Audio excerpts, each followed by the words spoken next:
Going to start in the AFC, shall we? Let's talk about the Bengals.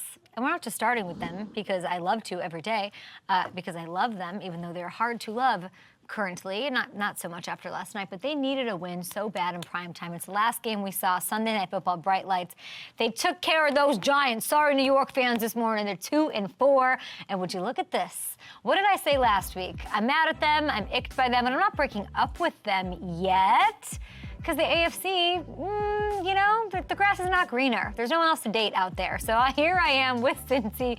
The win puts them one game back of a playoff spot as we wrap up the first third, it's just insane, of the 2024 season. They're right back in it just like that. Obviously, still some work to be done, but they're alive. And it was very nice to see the D-line finally look like a D-line all across the board. They held the Giants' run game in check. They made Daniel Jones uncomfy all night. And they had Giants fans real mad, okay? They held an opponent to single digits for the first time in 76 games. That's not flattering. I know the Giants might not have the most explosive offense, especially without Nabers. But I don't know.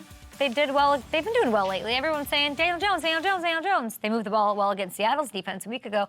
So I'm not taking away anything that Coach Lou has figured out with his squad, whether or not they look healthy or he's just been in the lab and doing what a Coach Lou does and figuring it out when he doesn't have these household names that he once had in some of these positions. While the Bengals offense didn't have their best night, and they struggled to deal with the Giants' D-line. There were some developments there, too. 1 week ago, I was sort of ticked off about the conservative approach that the Bengals took.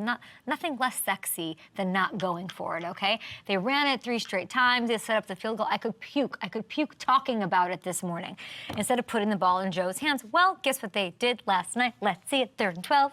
Just over 2 minutes to go. Instead of running it, what do? Burrow goes, oh, I got this. Zach Taylor gives them all. Okay, and it's Yoshi boss, love it, 29-yard gain. They ice it. They set up the Chase Brown touchdown run. Boys, this is what we do. This is the Zach Taylor I want to see. The ball in the Joe's hands, and then in the Yoshi's hands, number 80 there. Screw conservative, nothing less sexy.